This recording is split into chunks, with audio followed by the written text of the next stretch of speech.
Another day, another batch of Advance of Zeta machines, and this time they decided to focus on the Hazel early type, or as they so eloquently put it, the Erari type.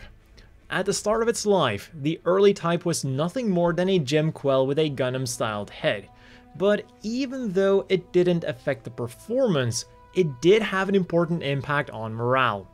For the Zeon remnants that the Titans test team would be facing off against, it would strike fear in their hearts as it brought back the memory of the famous Gundam from the One-Year War.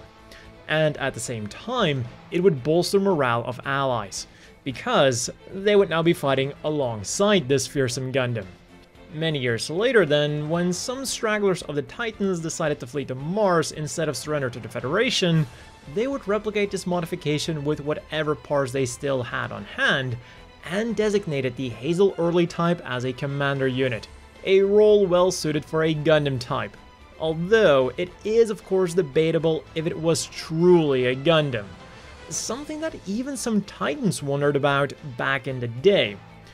But the most important thing is that its original pilot, Elliot Hunter, fully believed the machine to be a Gundam, and also used it as such.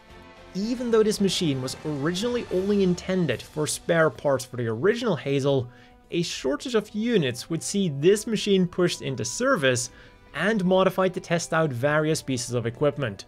So by the end of its lifetime, it had become more Gundam than Jim, and it was also influential in the design of the Gundam Mark II and the later refined Barzam.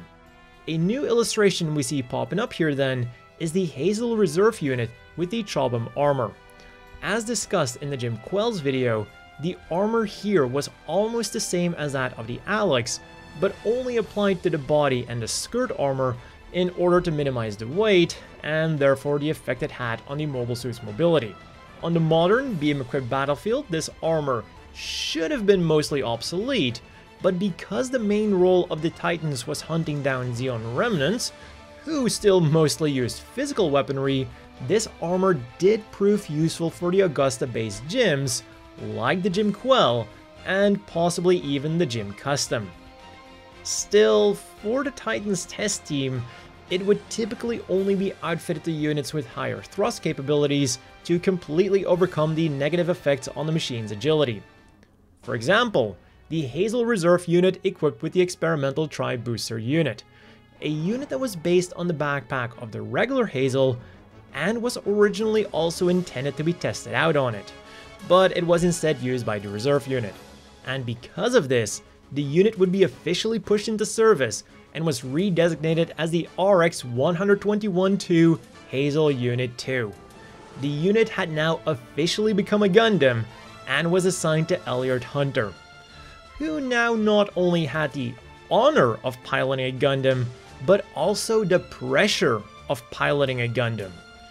After all, the legendary Gundam wasn't a mobile suit that could or should be downed easily. But back to the Tri-Booster unit. It consisted of 2 booster pods and a Sturm booster that also contained propellant, and in addition to providing extra thrust, all 3 of these appendages could also be used for AMBAC maneuvering through an early version of the movable frame. As a result, the Hazel 2 was a highly mobile machine that booked great results during both mock and real combat. However, these results were not to be underestimated.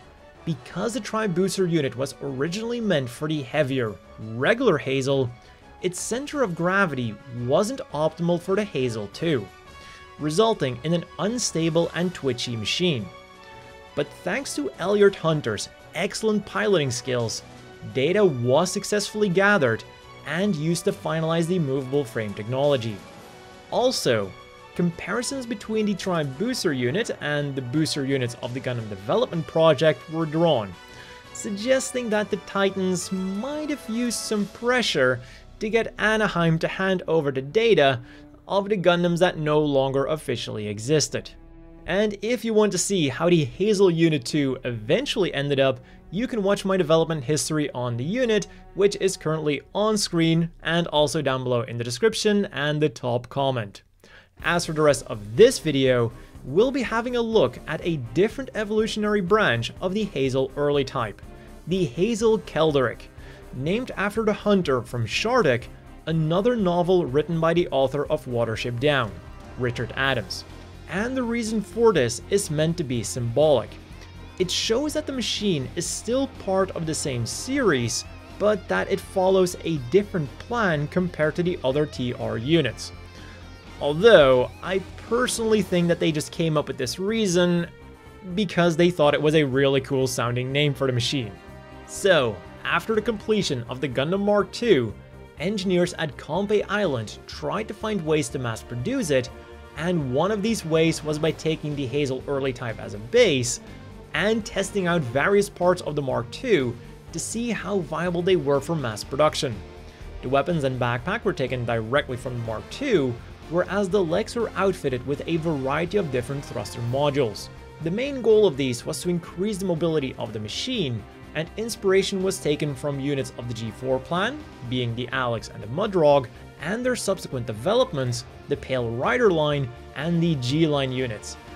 And ironically enough, even though it was the Titans testing out this unit, they would only see minimal results from it in the form of the refined Barzam. Instead, it would be the Federation who benefited the most from it, with the Gym 3 being heavily influenced by the Kelderek's data, and even the Jagan benefiting from it. And as with every Gundam, a full armor version also existed, which not only has superior defensive capabilities, but also superior offensive capabilities. For armor, it now has the Chobham armor, extra armor on the ankle armor, and what I think is reactive armor on the shield. It's not specifically mentioned what it is, so your guess is as good as mine. In terms of weapons then, it used the Mark II's beam rifle with integrated grenade launcher, later adopted by the refined Barzam, hip-mounted large missile launchers, later adapted by the Gym 3, 2 beam sabers, and more missiles attached to the backpack. And of course, it wouldn't be an Advance of Zeta machine without an even crazier variant. Introducing the Hrududu Hoist, or Holst, depending on what you want to go with. They write it as Hoist, but it's named after the medieval composer Gustav Holst. Remember, the 20th century belongs to the Middle Ages according to the people from the Universal Century. And it's also stated that Hoist could refer to the operational use of this system. It was a high mobility unit for use on high gravity locations like Jupiter, so in a sense it would hoist the mobile suit up. And in order to achieve this, it uses the Masala's massive booster pods. And another thing that it borrows from the Masala are the claw pods. And one of the machines that this thing was tested out on was the Hazel Kelderek, now redesignated as the Hazel Kelderek Hoist. And that is unfortunately everything that we know about this machine so far. One final thing then on the standard Kelderek that I want to tackle is that it bears a striking resemblance to 2 other machines that we've seen in the past. The first one is the next generation mass production prototype machine that we've seen in the manual of the high-grade Jim Quell.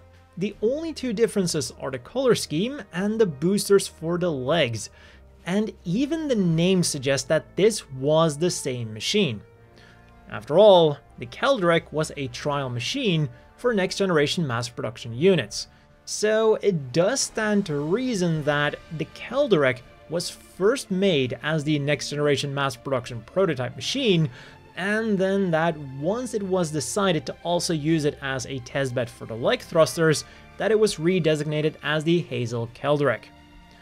The second machine then, ironically enough, might look closer to the Kelderek, and could even be considered as simply the Kelderek, but with a different experimental leg thruster, but its role is completely the opposite. Whereas the Kelderek was meant to try out equipment for mass production units, this machine was meant to serve as a next generation prototype mobile suit. Now, you could interpret this as also being a next generation mass production machine, but since a variant of the Hazel Ozla is specifically named the next generation mass production prototype machine, it feels to me like they're specifically talking about the next generation Gundam or otherwise high performance Ace mobile suit. So it seems like we have some retconning going on, or two machines with a different purpose from a different time. But that has been all for this video on the Hazel Early type and the Kelderek. If you enjoyed it, be sure to like and subscribe for more similar content in the future.